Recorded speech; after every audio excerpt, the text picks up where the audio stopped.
Assalamualaikum warahmatullahi wabarakatuh. Saya Khotijah Wahyi Ramadhani, Prodi AT semester 2 YN Kebumen. Pada kesempatan hari ini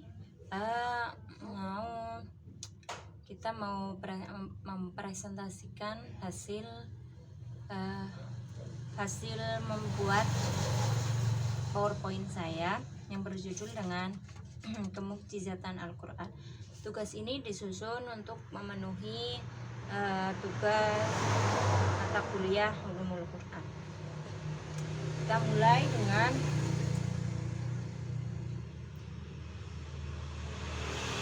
Kemukjizatan Al-Quran.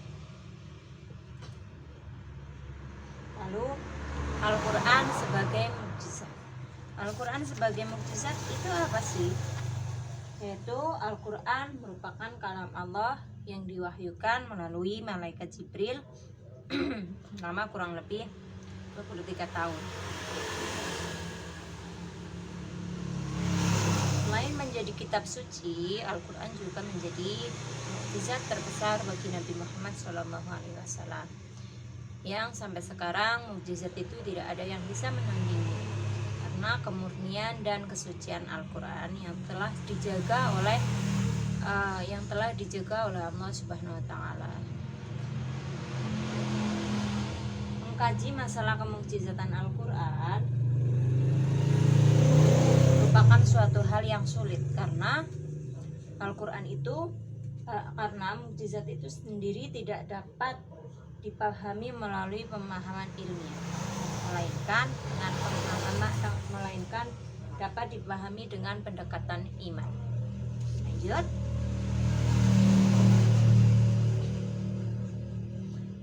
Nabi pernah menggunakan Al-Quran untuk menantang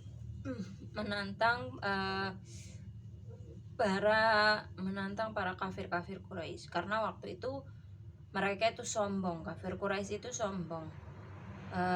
Al-Quran dikatakan sebagai buatan Nabi Muhammad yang tidak ada harganya. Jadi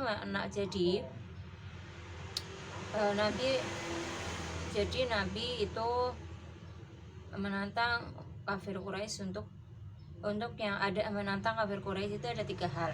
Yang pertama, menantang kaum kafir itu untuk membuat serupa dengan Al-Quran dalam satu Quran. Yang kedua, membuat ayat-ayat Al-Quran yang serupa dengan Al-Quran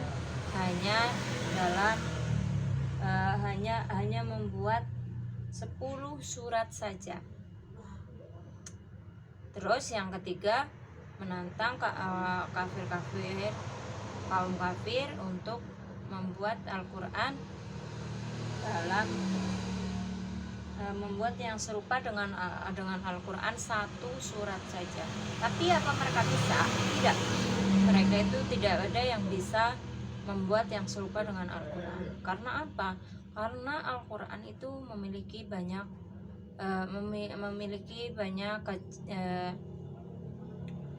sastra yang tinggi, memiliki kemurnian yang luar biasa. Jadi tidak ada yang dapat menandinginya. Mukjizat Nabi Muhammad itu memiliki kekhususan tersendiri, yaitu dibandingkan dengan nabi-nabi lainnya. Mukjizat sebelumnya yang dimiliki oleh nabi-nabi sebelumnya itu terbatas hanya pada ruang dan waktu. Sedangkan mukjizat Nabi Muhammad SAW itu abadi, digunakan sampai saat ini oleh seluruh umat manusia, seluruh umat Islam. Bahkan orang-orang kafir pun ada yang mengkaji Al-Quran, tapi mereka tidak mau mengimaninya, hanya mengkajinya saja.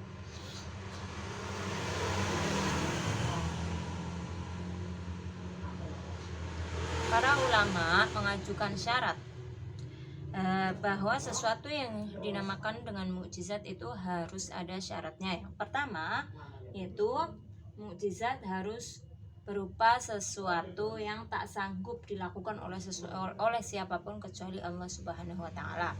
Yang kedua, tidak sesuai dengan kebiasaan dan berlawanan dengan hukum alam. Yang ketiga, mukjizat harus berupa sesuatu hal yang mempunyai saksi, yang dijadikan saksi oleh seseorang yang mengaku membawa risalah kenabian. Terus yang keempat, terjadi bertepatan dengan pengakuan Nabi yang mengajak bertanding menggunakan mukjizat tersebut. Yang terakhir, tidak ada seorang pun yang dapat membuktikan dan membandingkan pertandingan tersebut. Al-Quran sebagai mukjizat itu mengandung beberapa aspek. Menurut Imam Al-Qurtubi dalam tafsirnya Jami' li Ahkam Al-Quran menyebutkan 10 segi aspek kemukjizatan Al-Quran. Sedangkan Imam Al-Zarqni dalam kitabnya mencatat segi kemukjizatan Al-Quran sebanyak 16 bentuk. Maka pada kesempatan kali ini disebutkan hanya 3 aspek. 3 aspek mukjizatan Al-Quran, yaitu aspek bahasa, aspek syariat, dan aspek ilmu pengetahuan. Next, kemukjizatan Al-Quran dalam segi bahasa atau kemukjizatan bahasa. Sebagai mukjizat yang universal dan eternal, beberapa segi kemukjizatan yang dimiliki Al-Quran adalah: 1.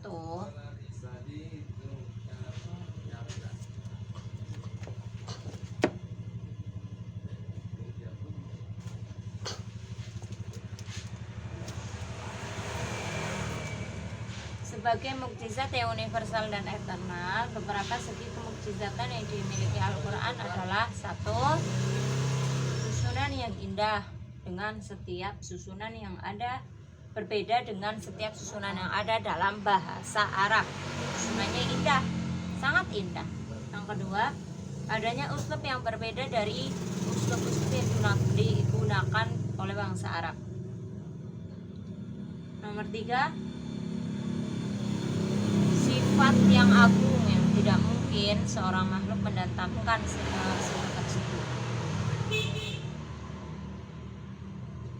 Bentuk undang-undangnya itu detail, tidak seperti undang-undang biasa. Terus yang kelima, ada mengabarkan, Al-Quran itu ada yang mengabarkan hal-hal gaib yang tidak bisa diketahui kecuali dengan wahyu. Yang keenam, tidak bertentangan dengan pengetahuan umum yang dipastikan kebenarannya. 7, menepati janji ancaman yang dikabarkan Al-Quran. 8, adanya ilmu-ilmu yang terkandung di dalamnya. Dan nomor 9, memenuhi segala kebutuhan manusia. Yang terakhir, berpengaruh kepada hati pengikut dan musuh. Kita lanjut. Gaya bahasa dan untaian kata. Al-Quran bebas penuhnya dari belenggu dan segala bentuk kaidahnya harus diindahkan dalam pengubahan syair. Dengan demikian, susunan kalimat dan gaya bahasa Al-Quran bebas pula dari tujuan yang umum dikenal dalam syair-syair dan sajak-sajak.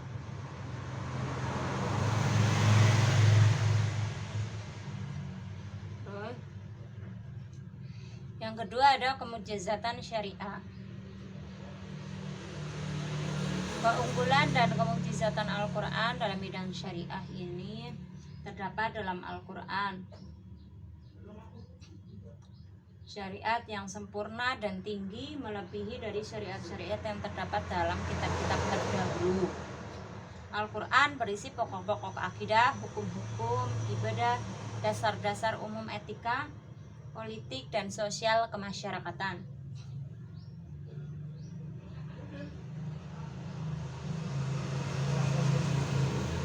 Al-Quran mengatur cara bermasyarakat yang baik serta meletakkan dasar-dasar kemanusiaan yang lurus dan murni. Terus ada yang terakhir, ada kemukjizatan ilmu.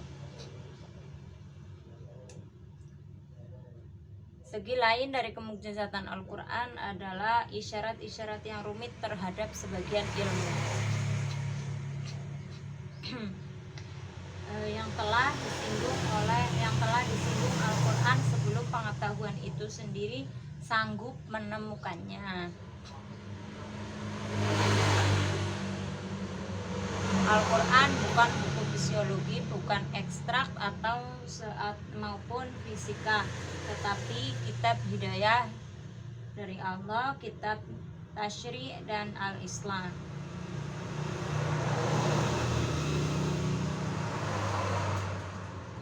Al-Quran adalah petunjuk bagi seluruh umat manusia yang isinya syarat dengan ajaran-ajaran dan prinsip-prinsip hidup untuk mencapai kebahagiaan yang hakiki. Itulah Al-Quran yang setiap lafadznya adalah kebenaran, yang diajarkan adalah petunjuk, dan yang digambarkan adalah lukisan kehidupan yang terindah. Dan setiap ia dibaca tak ada satu lirik lagu pun yang menyerupai yang pernah terdengar.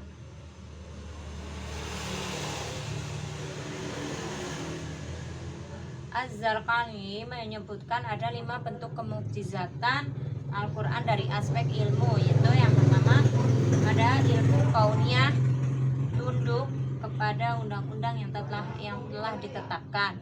Yang kedua, Al-Quran menganjurkan umat manusia untuk meneliti, menganalisa, dan mengambil manfaat dari ilmu kauniyah.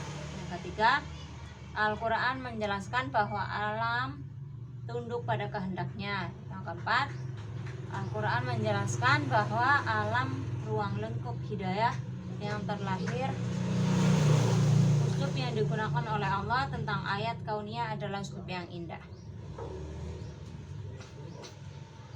Itulah Al-Quran yang memiliki landasan yang kuat sebagai sumber data yang akurat. Disinilah letak keunikannya, kemukjizatan dan keunggulan Al-Quran terhadap berbagai kitab tertulis lainnya. Sebagai mukjizat, Al-Quran memiliki unsur terpenting, yaitu menantang. Dan ini yang membedakan dari kelebihan-kelebihan yang Allah anugerahkan kepada hamba-hambanya yang lain. Terima kasih. Demikian presentasi saya. Ada kurang dan lebihnya saya mohon maaf yang setulus-tulusnya. Assalamualaikum warahmatullahi wabarakatuh.